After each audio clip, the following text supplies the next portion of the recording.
recently I was in this conversation, and it's happened a few times now that I think about it, but uh, you know, moms at pick up and drop off, and parents in general are talking about cell phone usage.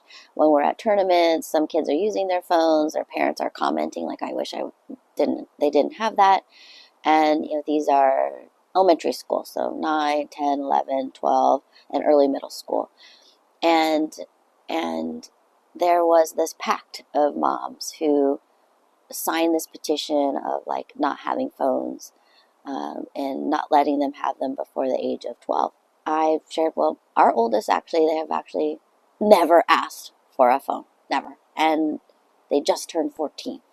So this conversation happened right at 13 years old. So like they've never asked for a phone. And the parents were like, how? Why? And I only reflected on that having had that question thrown at me, because at first I was like, well, um, kind of in the emotion of life, thinking, well, they haven't asked for it. We've been able to coordinate where we don't actually need it either. So it's cool. Like, and they didn't ask for it. Uh, and when I step back and think about some of the kind of key things we did as parents, and I as a play researcher and behavior researcher, I realized the first one was when the big kids were just born, even up till when they were 2, I was deeply embedded in personality research and play research, because what I noticed was they both, same environments, same age, and I would see that they would play with certain things longer than other things. So maybe one activity, one kid would play for like 2 seconds, and the other kid would actually play for like 15 to 30 minutes, which is like a really long time for like a 1.5-year-old. And every time I kept asking some more experienced parents of why they thought that would be, or why they thought that would happen, was happening, they would say, well, they're different. And I was like, oh my gosh, that's not good enough. I need to know more. I'll blame my dad for that, because he was a scientist, um, and still has that science heart to it all.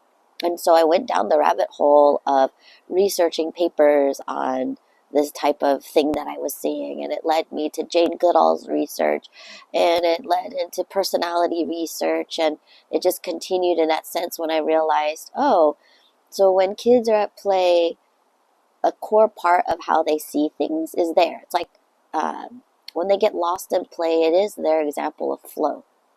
And if I can understand where they can more easily get into flow, I can understand almost like this lens that they see this world in. And so with that, that's a big chunk of what I did and shaped with them, and had shaped a company early on. The first iteration of this company even was looking at that aspect of it and helping parents understand the personalities of their kids by watching them play. And that later translated to being able to observe and understand how we play as adults to be able to tap into our best selves.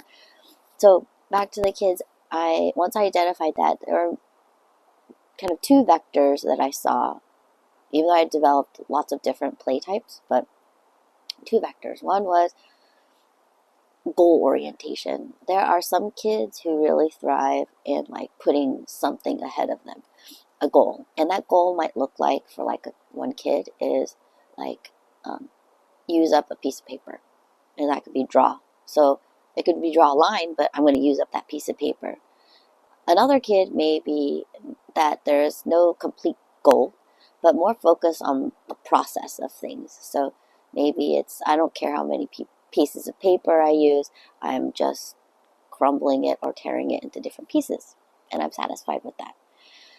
So that was one vector. The other vector was looking at, was it a high energy spend or a low energy spend that they were more comfortable with? And the best way I could put it is like, some kids are really comfortable with just kind of doing their own thing. And even when they're doing their own thing, There are some variations. So, I mean, there are kids you'll observe in the playground whose movements are boisterous, or sounds are boisterous, or large gestures, jumping, or when they're drawing, it's like a, a cardio exercise, you know. But then there are other kids who are a much lower energy spend on the activities that they do, and they thrive in that. Like when they play, it might be a little tea party and telling a calm story, and elements like that. So as I tapped into and understood that side of it, I think that's one thing that helped me get them out of being bored, because every time things might slow down, I would use that as a distraction. Like knowing their play type, I could go straight in and say, okay, we're going to do this activity. And it would just, I wouldn't feel the pressure of like, I need to put on a screen for them. They always had something with them. And then soon enough, I think that behavior helped train them to find things that even when they got older and they'd be like, I'm bored. And maybe this is a second thing that I think helped, was like, oh my gosh, that is my favorite B word. And that's how I set it up. Like, you have so many things you could actually do then, and think about it. What are the things that you've been curious about lately? And of course, at first, the big kids would be like, oh my gosh, like, what is mom saying again? But at the end of the day, they don't say I'm bored at all. Even our youngest doesn't, and they're 5 years apart, doesn't say that anymore, because they know my answer and they know how to situate themselves to find that out. So that's two. So one is like kind of understanding how they really like to play so they can get into flow. And that helped me get through the two, which is the I'm bored part. And then I think the third one I would say is, even as the older ones had activities and different friend groups, we still were able to find mechanisms in which, and it wasn't forced, it was that their friends naturally, who they are with, aren't necessarily calling each other to coordinate get-togethers. It's through a chat in, that can be accessed through the laptop. And so with that, ours do have laptops for school. They do have tablets, but there's a container and space and time to use it. So for communication, it is with their friends. They are on a chat and they can do that. And if it's coordinating with us, we set a plan A and a plan B. And if anything should change during school, I go old school and I call the school, and someone at the front office writes a note and then hands it to them. We've done that a couple times when our plans have changed. And so I think navigating that, and that's always the first decision, actually, is like, not, oh, we need to give them a phone so we can communicate, but like, what are the other modes? Like one time I was even late 5 minutes, 10 minutes to pick up, and they were worried that I had forgotten. I'd just gone to the office to call me and to find out. So we did knowing their play style so that I could help them through to the boredom, but also acknowledging the boredom, celebrating the boredom. 3 is, first is navigating communication outside of phone usage and doing that as a priority. I don't think at the time I was like, that's my priority, but it was automatically where my head was at. It was like, oh, what are the other ways we can kind of figure things out? And there's things that I did that helped them not want phones or ask for phones. One is understand their play type, so that even when they were small, we could get through those humps without any electronics. 2 is to celebrate boredom, because that's an amazing thing that your mind is still enough to be able to dig through and think about, or just like let it wander, which is amazing. 3 was putting priority on finding different ways of communication that are outside of the phone, whether that's like pre-establishing meeting spots to other elements that's there. 4 is set a good example yourself. So there are definitely times when like my kids might be asking me a question, but I'm like responding to somebody on my phone, and because of what I'm aware of, when they're talking to me, I'm like, okay, one moment. I'll say, one moment. Mama needs to finish this. This is what I'm doing, and this is why it's important right now.